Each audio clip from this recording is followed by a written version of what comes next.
Hello viewers, আসসালামু আলাইকুম। প্রতিবারের মতো আবার হাজির হয়ে গেলাম। সকলে কেমন আছেন? তো আজকে আমরা কথা বলবো বিকাশ অ্যাপের নতুন একটি আপডেট নিয়ে।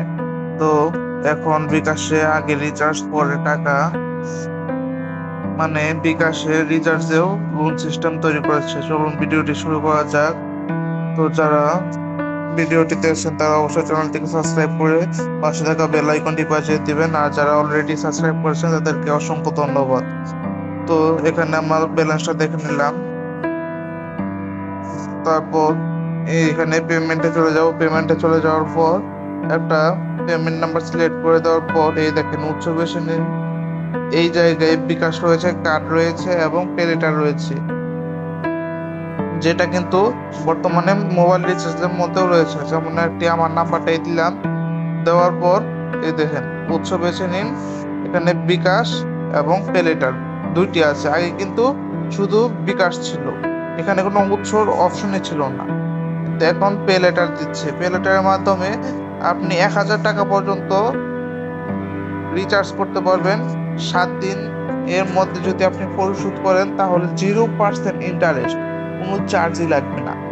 তো আপনাদেরকে এখানে দেখায়, যদি আমি এখানে 50 টাকা দিই, পে লেটার জীবনে আমি ব্যবহার করতে পারবো না।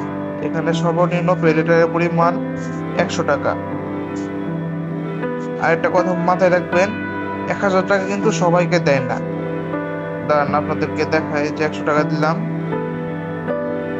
এখন এই যে পে লেটার ব্যবহার করতে পারবো। আবার যদি আমি 500 টাকা দিই, আমাকে কিন্তু দিবেন না।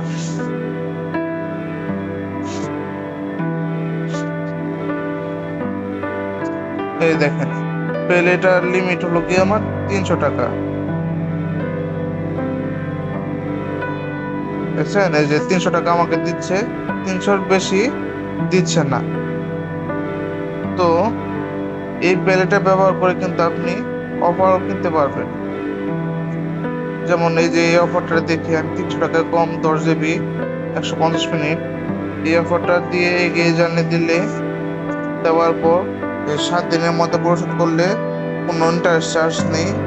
এইটাতে ক্লিক করব। ক্লিক করার পর এই দেখেন এখানে কিন্তু ব্যাংকের যে প্রসেসিং ফিটা 1 টাকা 71 পয়সা, এটা কিন্তু দেওয়া লাগবে, তাৎক্ষণিক আপনার অ্যাকাউন্ট থেকে কেটে নিবে। তো এগিয়ে জানিয়ে ক্লিক করার পর এই দেখেন বান্ডেলটা এখানে লেখা থাকবে। তো এখানে পিন নাম্বার দিয়ে আমরা ট্যাপ করে ধরে রাখবো, তারপরে রিচার্জ সফল হয়ে যাবে। তো এই ছিল আজকের ভিডিও। আবারও দেখা হবে নতুন একটি ভিডিও নিয়ে। সকলেই ভালো থাকবেন। আসসালামু আলাইকুম।